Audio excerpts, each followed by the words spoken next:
সবাইকে শুভ সন্ধ্যা। কেমন আছো সবাই বন্ধুরা? তো এই মন্দিরে আমার একটা দাদা বসে গান করছে এবং সে কী গান করছে সেটা তোমাদের শোনাবো। তো প্রথমেই বলে দিই কেমন হয়েছে সেটাও কিন্তু তোমরা জানিও। গোটা কয়েক করি দু চোখে তুলসীর পাতা সঙ্গে মাটির হাড়ি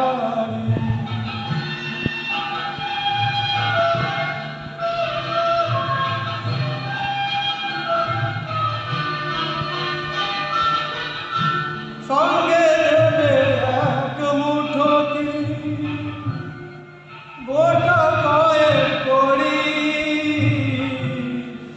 দুই চোখে তুলসীর পাতা সঙ্গে মাটির হাড়ি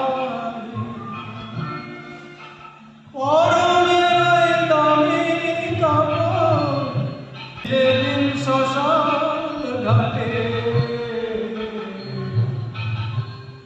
বাঁশের দোলায় চলে যাবি যেদিন শ্মশান